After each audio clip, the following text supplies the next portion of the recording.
नमस्कार। आप देख रहे हैं टॉपर्स टॉक और आज हमारे साथ करिश्मा हैं जिन्होंने इंजीनियरिंग सर्विसेज 2023 के पेपर में AIR 61 सिक्योर किया है। तो first of all many many Thank you, congratulations sir. Karishma for this wonderful achievement. तो थोड़ा सा बैकग्राउंड मैं आप लोगों को दे देता हूँ करिश्मा के बारे में। इन्होंने VNIT नागपुर से 2017 में अपना बीटेक डिग्री किया था। उसके बाद इन्होंने IIT कानपुर से अपना एमटेक किया in the year 2021 pass out. ये थोड़ा सा रिसर्च ओरिएंटेशन भी रखती हैं। She has some research paper published in some international journals and conferences. उसके अलावा इन्होंने अपना जो इंजीनियरिंग के दौरान 2017 के पास आउट के बाद 2021 में इन्होंने इंजीनियरिंग सर्विसेज के लिए सीरियसली अपने अटेम्प्ट देना शुरू किया। तो करिश्मा, आप 2017 के बाद से आपने क्यों नहीं सोचा इंजीनियरिंग सर्विसेज के बारे में, and why only in 2021? First of all, thank you, sir. And basically, जब मैं बीटेक कर रही थी तो I wanted to pursue MTech in structural engineering. So I was very fascinated towards MTech. So I never thought of engineering services. So yeah, that is the only reason, because only thing which I had in my mind during my BTech was to pursue MTech. And so yeah, that is the only reason I never thought of engineering services. तो 2021 में आपको किसने प्रोत्साहित किया या motivate किया कि आप इंजीनियरिंग सर्विसेज का एग्ज़ाम देना चाहती हो या उसके लिए प्रिपेयर करना चाहती हो? So when I was aware during my BTech about engineering services, but I never considered it as my career option. But जब मैं towards my after my MTech, जब मैं actually I was exploring some options, then जब मैंने engineering services के बारे में सोचा, then I actually the exposure and the platform which engineering services gives to engineers is incredible, I feel. So yeah, that is the thing, like most important thing which I feel मुझे खींचा है engineering services ने, because of the platform which it gives.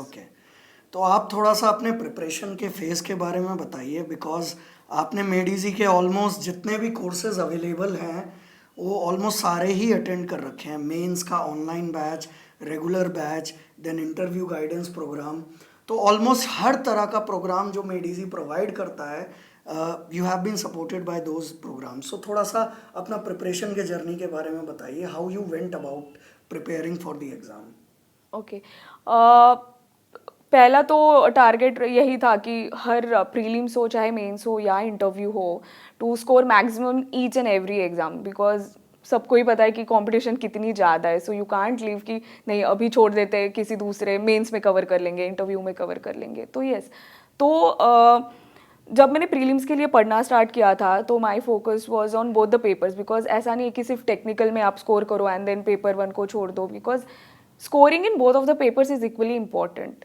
So for paper 1 मतलब मैंने ऐसे किया था कि जितने भी सब्जेक्ट्स है, so I divided all the subjects into static and dynamic. So जितना भी स्टैटिक पोर्शन होता था पेपर 1 में, आई डिसाइडेड कि वो तो अच्छे से करना है, and whatever dynamic portion as it is very vague, so मैंने उसके लिए ऐसे डिसाइड किया था कि yes I will go through it once and I will keep revising, but static मुझे अच्छे से करके जाना है. And coming back to the technical में ऐसा था कि इंजीनियरिंग सर्विसेज में there is no limit, you have to cover many things as much as possible. So उसके लिए मेरा ऐसा था कि कोई ऐसा ऑप्शनल नहीं छोड़ना है. अगर एक सब्जेक्ट उठाती हूँ तो try to complete it thoroughly and solve the questions thoroughly. And yeah, so in this way I targeted each and every subjects, and also analyzing the pattern of the previous year questions कि कौन से topic में किसको ज़्यादा weightage है और कौन से सब्जेक्ट्स को ज़्यादा वेटेज है, कैसा पैटर्न है उनका टॉपिक पे क्वेश्चन पूछने का, ये सब चीज़ें ध्यान में रखते हुए use to study the subjects. So basically Karishma की बातों से हम ये हाईलाइट कर सकते हैं कि किसी भी एग्जामिनेशन की जब आप प्रिपरेशन कर रहे हैं तो उसका सिलेबस, उसका पैटर्न आप प्रीली बहुत अच्छे से प्रीवियस ईयर जितने भी क्वेश्चंस होते हैं उनसे आप गेज करके रखें कि एग्जामिनेशन क्या डिमांड करता है. That is the most important thing that we can gauge from here. तो आपके माइंड में बिल्कुल क्लैरिटी रहती है कि एग्जामिनेशन मेरे से ये डिमांड करता है, तो आपके जो एफर्ट्स हैं वो काफ़ी स्ट्रीमलाइंड हो जाते हैं. तो कन्वेंशनल की आपने कैसे तैयारी करी? Because conventional is actually a deciding paper, 600 marks आपका इलेबोरेटिव पेपर रहता है, तो उसके लिए आपने कैसे गो थ्रू किया? You have also been part of mains batch, तो कन्वेंशनल का अच्छा खासा प्रैक्टिस उसके अंदर हो जाता है, तो tell us something about how you prepared for conventional. After prelims of 2023, the one thing which I realized that I was lacking in revision during my prelims preparation because I was watching the lectures or everything. So I thought like मेरी revision बहुत ज़्यादा कम हुई है, and I felt during the exam also. So one thing for mains preparation which I decided to do is frequent revision. And so yeah, my target was to solve as much many questions as possible and also to revise it frequently so that अगर मैं कुछ भूल रही हूँ, formula हो चाहे जो भी मिस्टेक्स हो, वो मैं लिख के रखूँ एंड वो चीज़ें दोहराऊँ ना जब टेस्ट सीरीज. सो या आई विल से कि test series is integral part of the conventional preparation, क्योंकि वो एक आपको प्लेटफॉर्म देता है जहाँ पे आप बहुत सारी चीज़ें एनालाइज कर सकते हो तो आपके आपने प्रिपरेशन मेडीजी के. की ये जो टेस्ट सीरीज है ये ऑनलाइन में अटेंड करी थी या फिर आप ऑफलाइन ऑनलाइन सेंटर में आती थी? ऑनलाइन की थी. ऑनलाइन करते थे, तो फिर वो आप स्कैंड अपना yes sheet, yes answer sheet को, तो जो भी आपको रिव्यूज मिलते थे या फिर जो भी यहाँ से मिलते थे, तो वो सब चीज़ों को आप इवेलुएट करते थे कि यस. कहाँ पर मिस्टेक, राइटिंग स्पीड बढ़ती हाँ होगी आपकी यस. एंड एक्यूरेसी बढ़ती होगी. accuracy and also there are many suggestions how to present your answers और unit mistakes. और कभी कभी काफ़ी टाइम आप ऐसा हो जाता है कि आप पूरा सॉल्व करते हो but you forget many units और यूनिट्स के गड़बड़, ये सब चीज़ें आपको टेस्ट सीरीज से ही पता चलती है. So it is very important to follow test series religiously during your conventional preparation. So अभी तक जितने भी टॉपर्स से हम लोगों की बातचीत हुई है, एक सिंगल शॉर्ट फैक्टर जो कि हर स्टूडेंट ने जिसके बारे में बातचीत करी है वो है test series. Test series test series is something that you cannot skip. Skip.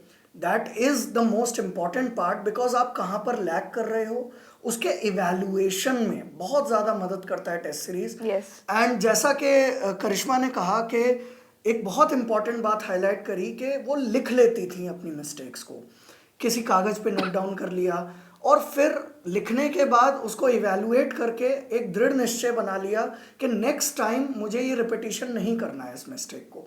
तो ये स्लो एंड स्टेडी मोशन में छोटे छोटे इम्प्रूवमेंट्स होते चले जाते हैं और सक्सेस की फॉर्म में एक बिग पिक्चर निकल के आती है.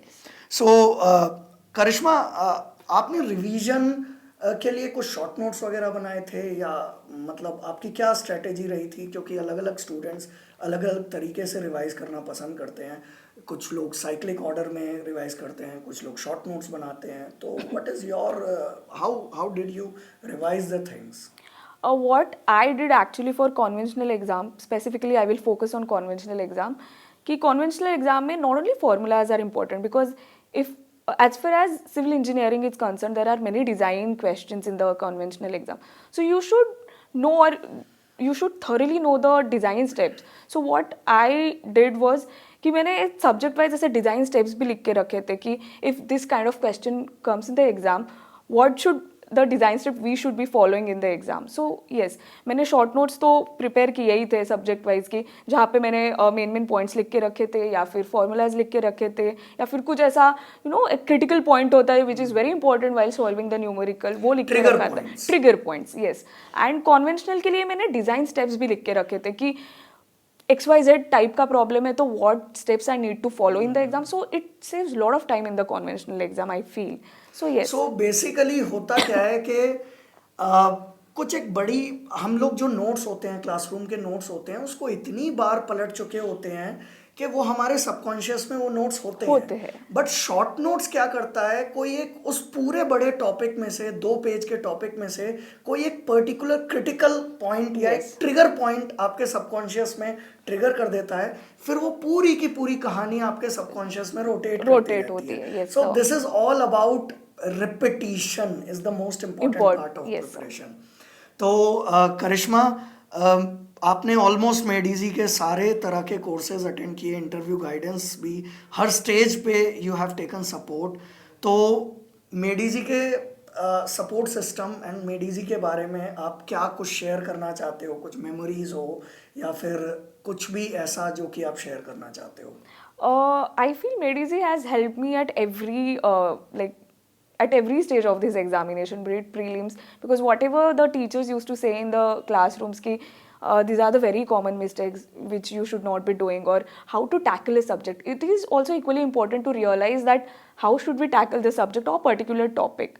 So it helped me during my prelims preparation. It also helped me during my mains preparation, क्योंकि mains में तो it is, as you said sir, कि it's a major factor for engineering services. So yes, it really helped me whatever the teachers used to say. And also for interview guidance program, whenever we used to appear for the mock interviews, the panel used to give a lot of suggestions, and it really gave us confidence, which is very important in the final interview. So तो yes. आपका final interview इस बार का मतलब how was your experience of the final interview?